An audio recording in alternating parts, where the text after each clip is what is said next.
तो नमस्कार प्यारे साथियों, मैं उदित चौधरी स्वागत करता हूं आप सभी का एग्रीकल्चर एंड जी के ऑनलाइन प्लेटफॉर्म पे। दोस्तों, आज हमारे साथ हैं एक बहुत ही important guest, miss Gurpreet Thakur आज हमारे साथ हैं, जो इस समय डेयरी डेवलपमेंट इंस्पेक्टर की पोस्ट पे काम कर रही हैं। तो आज हम इनके साथ बात करेंगे और जानेंगे इनकी प्रिपरेशन और स्ट्रेटजी, किस तरह से इन्होंने एग्ज़ाम के लिए तैयारी की। सबसे पहले बहुत बहुत स्वागत है आपका। Thank you so much, sir, for having me. Yes. अभी स्टार्ट करते हैं, तो आप प्लीज़ अपना एक ब्रीफ इंट्रोडक्शन दे दीजिए पहले। So yes, sir. मेरा नाम गुरप्रीत ठाकुर है। मैं कुरुक्षेत्र जिले हरियाणा स्टेट से बिलोंग करती हूँ। मैंने अपनी सारी स्कूलिंग आरकेएसजी स्कूल कैथल से कंप्लीट करी है। 10th 12th सब वहीं से करा है। उसके बाद 2018 में I started pursuing my graduation in BTech dairy technology from Lala Lajpat Rai university of veterinary and animal sciences. So 2022 में मैं पास आउट हुई यहाँ से। Post that, I started preparing for various competitive exam, primarily UPSC and state PCS के लिए मैं prepare कर रही थी। And simultaneously, 2023 में पंजाब गवर्नमेंट के थ्रू ये vacancy I. So I filled the form and finally I'm working as dairy development inspector posted in district Mohali. Okay, अभी आप मोहाली में पोस्टेड हैं। Yes, sir. ओके। अब मैं जानना चाहूँगा कि एग्ज़ाम जो है, इसके थोड़े एग्ज़ाम के बारे में बताइए। क्या इसका पैटर्न रहता है, किस तरह के क्वेश्चंस जनरली पूछे जाते हैं? Yes, sir. तो ये एग्जाम बेसिकली अभी तक दो ही बार हुआ है। 2021 अभी रिसेंटली, अगर पिछले 10-15 साल की बात करें तो पहले एग्जाम हुआ था 2021 2022 के आसपास, और दूसरी बार जो हुआ है वो हमारा 2025 में एग्जाम हुआ था, ओके। अगस्त में। ओके। सो ये सिंगल स्टेज एग्जाम ही रहता है। अभी जो हमारा रिसेंट एग्जाम हुआ था, इसमें दो पार्ट्स थे। One was Punjabi qualifying paper, जिसमें पंजाबी लैंग्वेज के बारे में था। अगर आप उसको क्वालिफाई करते हैं तो ही आपका टेक्निकल पेपर चेक होगा। तो ओके। जो पार्ट बी था वो टेक्निकल पोर्शन था, जिसमें वो 100 मार्क्स का था, जिसमें 70 मार्क्स का जो था वो डेयरी टेक्नोलॉजी स्पेसिफिक पोर्शन था। और जो 30 मार्क्स का था वो miscellaneous portion, like English, GK, quantitative aptitude, reasoning, ये सब। सो ओके, तो इसमें जनरली आपके सिर्फ दो ही स्टेज होते हैं? Yes sir. और ये दोनों से सेम ही डे कंडक्ट होते हैं। ओके। ओके। Yes sir. तो अब मैं जानना चाहूँगा कि इस एग्ज़ाम के लिए आपने प्रिपरेशन कब से स्टार्ट की, सीरियस प्रिपरेशन इस एग्ज़ाम के लिए आपने कब से शुरुआत की, या फिर कौन कौन से रिसोर्सेज जनरली आपने इस्तेमाल किए इसके लिए? तो सर, इसमें ये दो क्वेश्चन है आपके। फर्स्ट कि मैंने प्रिपरेशन कब से स्टार्ट करी। सो क्योंकि I was not solely preparing for this exam, as I have said earlier also, मैं यूपीएससी और स्टेट पीसीएस की तैयारी कर रही थी, यस। तो पोस्ट ग्रेजुएशन। तो 2023 में इसका फॉर्म आया था, बट इस एग्जाम को होने में एक्चुअली 2 साल लग गए। ओके। तो 2023 में मैंने पिक कर लिए थे। अब मेरे पास, मैंने जब सिलेबस को एनालाइज किया तो आई फाउंड कि तीन चीजें हैं। सबसे पहला है पंजाबी क्वालिफाइंग पेपर 50 मार्क्स का, जिसमें 50% मार्क्स लाना कंपलसरी है, अदरवाइज आपके टेक्निकल एग्जाम्स चेक नहीं होंगे। तो मैंने ये सोच लिया था कि इसको तो पक्का, मतलब सबसे पहले करके रखना है, क्योंकि ये नहीं हुआ तो टेक्निकल एग्जाम की प्रिपरेशन का कोई पॉइंट ही नहीं बनता। तो मैंने इसके लिए प्रिपरेशन 2023 में एक बुक मैंने परचेज कर ली थी, पंजाब पीडिया के नाम से। यस। तो क्वालिफाइंग पेपर की मैंने थोड़ी थोड़ी स्टार्ट कर दी थी, ओके। बट एग्जाम डेट काफी टाइम तक रिलीज नहीं हुई, और ये एग्जाम की डेट आ भी गई थी। उसके बाद ये दो बार एग्जाम पोस्टपोन भी हुआ है।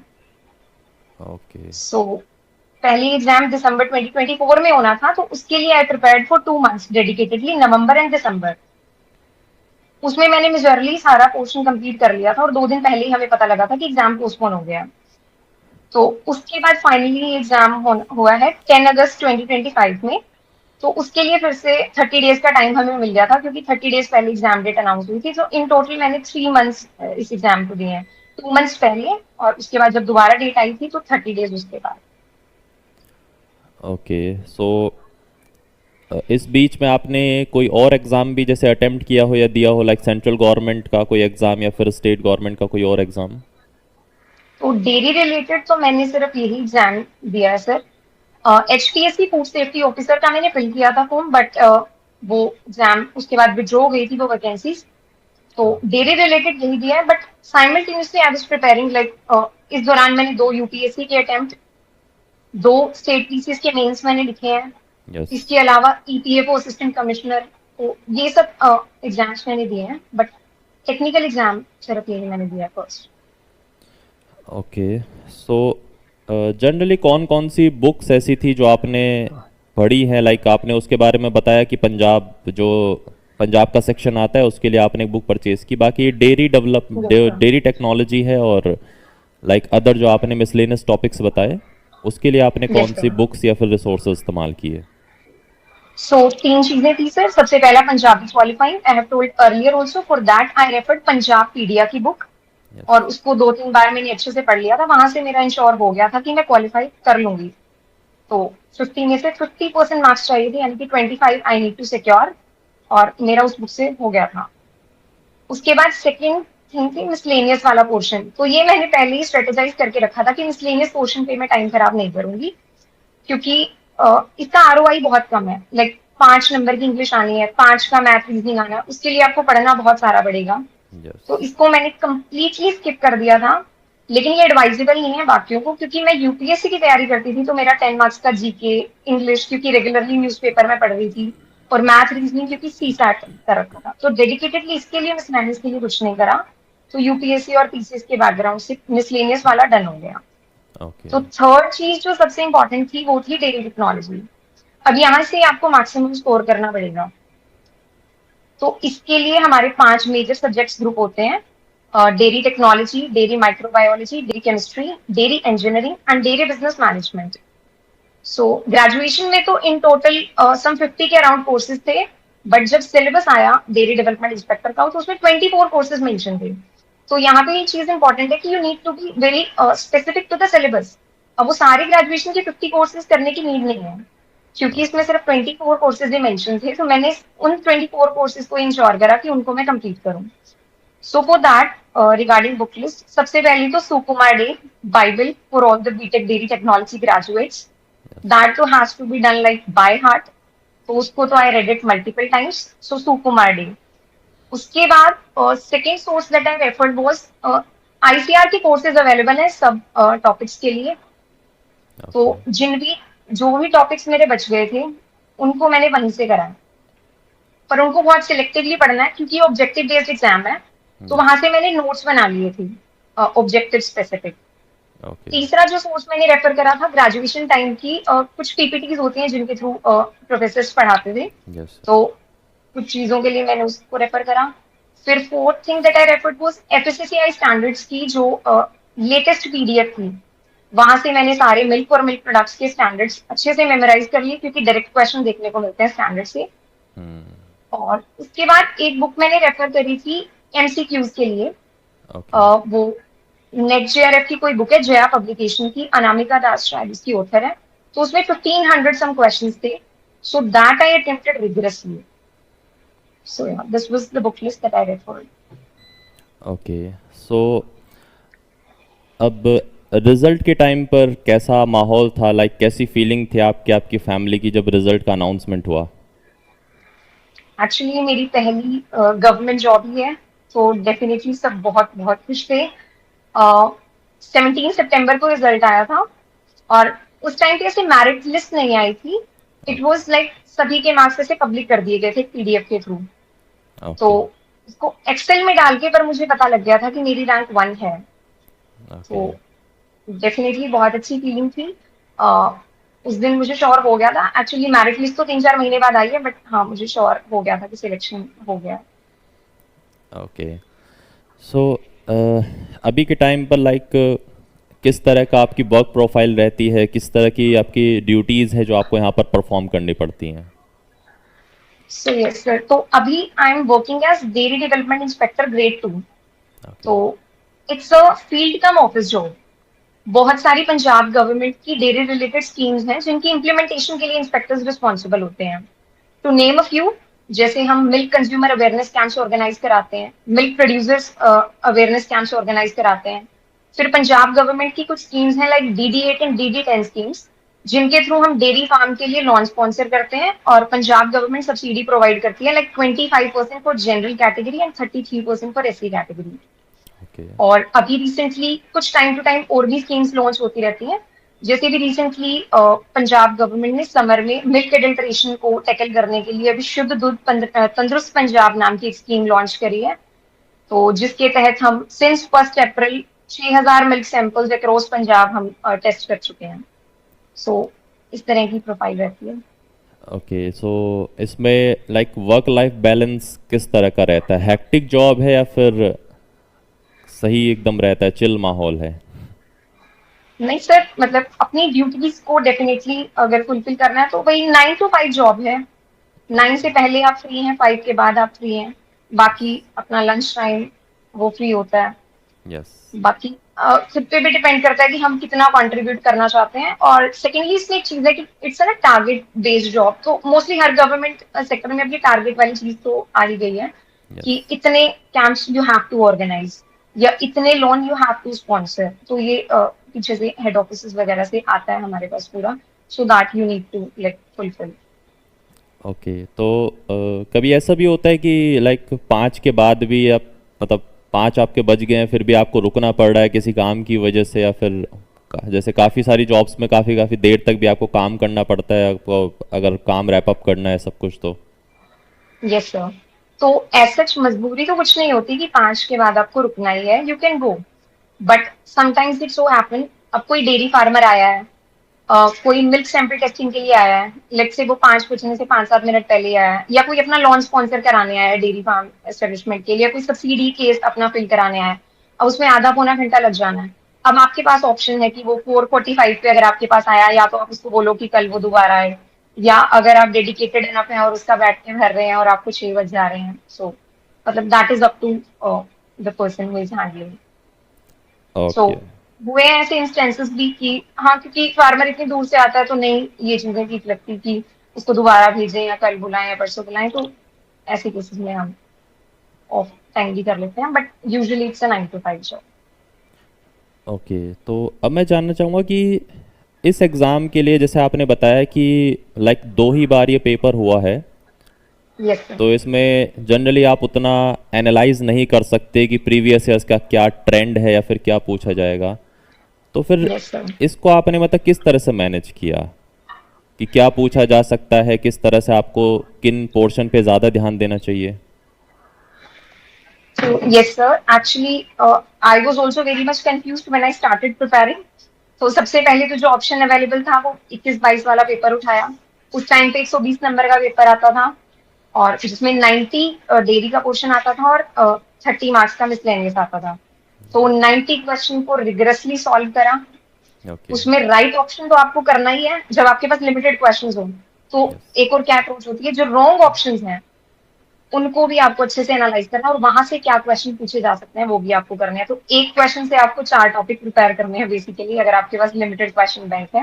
यस। तो मैंने इसी तरह से करा, 90 क्वेश्चंस मेरे पास थे, वहां से हर एक ऑप्शन को अच्छे से एनालाइज करा और क्या क्वेश्चन बन सकते हैं उसको प्रेडिक्ट करा। फिर आपको कुछ कंक्लूजन ड्रॉ करने हैं, लाइक मैंने बोला कि हमारे 5 मेजर सब्जेक्ट ग्रुप हैं। हम्म। लेकिन अगर मैं वो पिछले साल वाला पेपर देखूं तो उसमें लार्जली डेयरी टेक्नोलॉजी से ही सिर्फ क्वेश्चंस हैं। ओके। बाकी 4 की वेटेज काफी कम है, और स्पेशली डेयरी इंजीनियरिंग पोर्शन से एक भी सवाल नहीं आया था। ओके। तो इस तरह के कंक्लूजन आपको ड्रॉ करने हैं। लेकिन इसमें भी ये चीज ध्यान रखनी है, जैसे डेयरी इंजीनियरिंग उस साल आया ही नहीं था, हम्म। तो इससे ये कंक्लूजन नहीं निकालना कि मैं बिल्कुल छोड़ के चली जाऊंगी या चला जाऊंगा, क्योंकि हमारा जब एग्जाम हुआ तो डेयरी इंजीनियरिंग आई है पूरी अच्छे से। ओके। सो बट या आपको उस हिसाब से तो करना पड़ेगा कि डेयरी इंजीनियरिंग मैं भी जैसे कम करके गई थी। अब हर चीज आप बहुत अच्छे से नहीं कर सकते, तो पीवाईक्यूज तो डेफिनेटली आपको एज अ गाइड रखनी पड़ेगी। ओके, सो आपके अकॉर्डिंग आपकी सबसे बड़ी क्या स्ट्रेंथ रही है जिसके दम पर आपने ये एग्ज़ाम क्रैक किया है? तो सर एक्चुअली कोई भी कंपेटिटिव एग्जाम इन जनरल उसमें 3 चीजें रहती हैं। सबसे पहली तो आपकी हैबिट्स, कि जैसे one has to be discipline, one has to be consistent, patience बहुत चाहिए कि 2 साल तो ये एग्जाम ही चला, फिर यस। यस। ज्वाइनिंग उसकी 1 साल बाद आई है, तो पेशेंस परसिवरेंस। तो एक तो चीज हो गई है हैबिट्स। तो ये क्योंकि मैं पहले से बाकी कम्पिटिटिव एग्जाम की भी प्रिपरेशन कर रही थी, तो ये वहां से आ गया। तो ये मुझे लगता है काफी, मैं इतना, जैसे एग्जाम पोस्टपोन हुआ तब भी मतलब आई वॉज पेशेंट इनफ कि ठीक है कोई नहीं, आ जाएगी डेट। एंड तब भी आई वॉज कंसिस्टेंट इनफ कि ठीक है मेरा सिलेबस हो गया, जब आगे डेट आएगी तो कैसे कैसे मुझे हैंडल करना है। ओके। सेकेंड चीज होती है कि स्पेसिफिक प्रिपरेशन करना, कि okay 25 courses are there in the syllabus, 24 courses are there in the syllabus, ये मुझे कहाँ कहाँ से करने हैं, सोर्सेज को लिमिटेड करना। और तीसरी चीज होती है डी डे। मुझे लगता है तीसरी चीज सबसे ज्यादा हेल्पफुल थी मेरे लिए, यस। क्योंकि जो हमारा एग्जाम आया था वो बिल्कुल आउट ऑफ बॉक्स आया था, काफी, मतलब जो हमने प्रीवियस ईयर देखा था वो बहुत इजी था, easily solvable from standard books. हमारे वाला जो पेपर आया था वो ऐसे multiple statement based, pair based, इस तरह के क्वेश्चंस उसमें थे, और काफी अनकन्वेंशनल पेपर वो था। तो उसमें डी डे स्ट्रैटेजी बहुत इंपॉर्टेंट रही मेरे लिए, क्योंकि मैंने यूपीएससी से भी ये चीजें सीखी थी कि शॉक एब्जॉर्ब कैसे करना है। क्योंकि पेपर देखते ही एवरीवन वाज शॉक्ड, लेकिन मुझे एक चीज क्लियर थी कि पेपर टफ है तो सबके लिए टफ है, कट ऑफ डाउन चली जाएगी। यस। तो मुझे अपना बेस्ट देना है, सभी यही रिसोर्सेज पढ़ के आए हैं, अब मैं कैसे मैनेज करूंगी दैट मैटर्स। तो मैंने पेपर में गिव अप नहीं करा। मैंने देखा बहुत लोग लाइक पेन अपना बंद करके 1-1.5 घंटे में बैठे थे, बट नो, आपको 2.5 घंटे जितने भी थे आपके पास उसमें you have to try your best. मैंने 100 में से सम 80 क्वेश्चन अटेम्प्ट करे थे, so that D day help me a lot, क्योंकि सारी प्रिपरेशन खराब हो जाती है अगर तब मैं सोचती कि नहीं it's very unconventional paper and I can't do it, और मैं पेपर के बीच में गिव अप कर देती। सो या तीनों चीजों का combination I think work well for me. Okay. तो लाइक इस जॉब में जो डेयरी डेवलपमेंट इंस्पेक्टर की जॉब है, इसमें करियर ग्रोथ लाइक प्रमोशंस का क्या इसमें लाइक रहता है, क्या स्कोप है? यस सर, तो आई थिंक प्रमोशंस तो इस जॉब में बहुत फास्ट है। आप ओके। इनिशियली स्टार्ट करते हैं dairy development inspector grade 2। Yes. इसमें हर 4 साल बाद प्रमोशंस हैं। सबसे पहली प्रमोशन जो 4 साल बाद होगी that will be at the post of dairy development inspector grade 1। Okay. उसके 4 साल बाद you will be dairy development officer, and yes. Post that उसके 4 साल बाद you can become deputy director dairy, जो एक जिले पर एक होता है। तो within a span of 12 years, you can become deputy director of dairy. So yeah, promotion avenues काफी अच्छे हैं इस जॉब में। ओके। और इस जॉब में स्टार्टिंग सैलरी लगभग कितना, अगर कोई स्टूडेंट्स या एस्पिरेंट है जो कि इस जॉब में आना चाहता है, तो स्टार्टिंग सैलरी वो कितनी एक्सपेक्ट कर सकते हैं? तो सर इस जॉब में जो बेसिक पे है वो 29,200 का बेसिक पे स्केल है। तो ओके। सैलरी उसका ऑलमोस्ट 1.5 टाइम्स होती है, so accordingly we can calculate. Okay. Okay. So अब मैं जानना चाहूँगा कि कोई एस्पिरेंट जो तैयारी करना चाहता है सेम एग्ज़ाम के लिए, तो आप उन्हें क्या स्ट्रेटजीज सजेस्ट करोगी, और एग्रीकल्चर जीके के बारे में आप उन्हें क्या सजेस्ट करोगे? So regarding anyone who is preparing for competitive exam, either related to dairy या agriculture या जो फूड सेफ्टी ऑफिसर के एग्जाम होते हैं, या कोई भी competitive एग्जाम इन जनरल, तो सबसे पहले तो सिलेबस का प्रिंट लेके रख लो। बिल्कुल स्पेसिफिक जाना है, इधर उधर नहीं भागना है। सिलेबस के हिसाब से अपने सोर्सेस सॉर्ट कर लो कि इस टॉपिक के लिए मुझे ये एक सोर्स रेफर करना है या ये दो मैक्सिमम, उससे ज्यादा नहीं जाना है। अपने सोर्सेज को अच्छे से सॉर्ट करके रख लो, इधर उधर नहीं भागना। उसके बाद तीसरी चीज है पीवाईक्यूज, जितने भी अवेलेबल हैं। अब हमारे केस में कम थे तो ठीक है, वहां से किया। बहुत सारे जैसे एडीओ वगैरह के एग्जाम होते हैं तो इसमें मल्टीपल, अब बाकी स्टेट्स के भी प्रीवियस ईयर्स ट्राई कर सकते हैं। तो ओके। पीवाईक्यू बेस्ट गाइड रहेंगे। Other than PYQ also question practice करके जाने हैं, आइदर आप मोक्स लगाएं या कोई नेट जेआरएफ की बुक्स से करें या कहीं से भी करें। ओके। सो या ओके। और एंड अगर कोई, regarding agriculture, yes yes, sir. अगर कोई तैयारी करना चाहता है तो क्या आप उन्हें एग्रीकल्चर जीके के जो कोर्सेज हैं वो रिकमेंड करेंगी? तो सर मेरे केस में तो I did self preparation only, मैंने कोई कोचिंग रेफर नहीं करी। एग्रीकल्चर एंड जीके का मैंने बहुत टाइम से, स्टार्टिंग से टेलीग्राम चैनल जरूर फॉलो कर रखा है अपडेट्स के लिए, कि जो भी डेयरी रिलेटेड या एलाइड जो भी जॉब्स निकलती हैं तो वहाँ टाइम टू टाइम अपडेट मिलता रहता है। But okay. Yes, one of my friend is preparing for ADO, agriculture development officer, आपके यहाँ से, तो मुझे अच्छे रिव्यूज मिले हैं, तो definitely I can recommend. Okay, so बहुत बहुत धन्यवाद आपका हमारे साथ जुड़ने के लिए और अपना एक्सपीरियंस हमारे साथ शेयर करने के लिए। कहीं ना कहीं अपकमिंग एस्पेरेंट्स के लिए ये सेशन एक गाइडेंस की तरह भी काम करेगा, और हमारी पूरी टीम की तरफ से आपकी सफलता के लिए बहुत बहुत शुभकामनाएं। Thank you so much sir, thank you मेरे को प्लेटफॉर्म देने के लिए, through which I would have been able to share my resources, book list etcetera, and all the best wishes to all the aspirants who are preparing for any competitive exam out there. Yes, Thank you okay so much. Okay, thank you. Oh, thank you.